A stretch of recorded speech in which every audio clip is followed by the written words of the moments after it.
Manchester United boss Erik Ten Hag watched his side lose 1-0 to Brighton in Thursday night's Premier League clash at the Amex Stadium.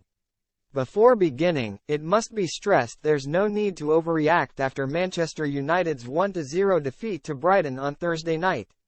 After nearly 56 matches so far this season, not including those which players featured in during the Qatar World Cup, they remain on course for a successful campaign.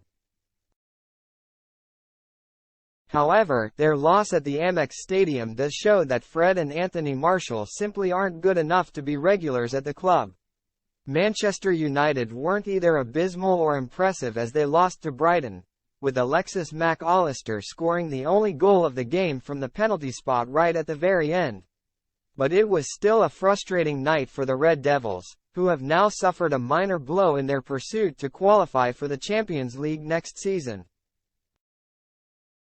And two players who toiled during the showdown were Fred and Martial, both of which are long-standing servants for the club.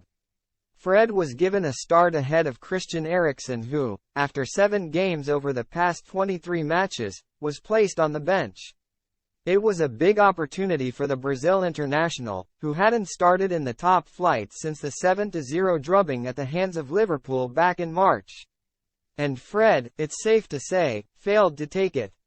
Yes, the United star has his uses.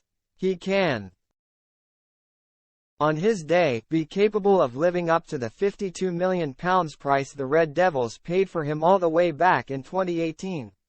But Fred struggled against Brighton, with rivals Mac Allister and Moises Caicedo far superior during the showdown at the Amex Stadium.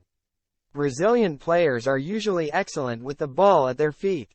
Certainly, midfield greats such as Gilberto Silva, Didi and Zico are all proof of that. However, Fred doesn't fall into that category. He made far too many mistakes against Brighton and typically lacked composure over the course of the contest. Earlier in the season, United triggered a clause in his contract that will see him remain at the club until next summer. But United now have a window to sell Fred, and a parting of ways would be best amid interest in the likes of Frenkie de Jong and Ryan Gravenberch. Then, up top, there's Martial.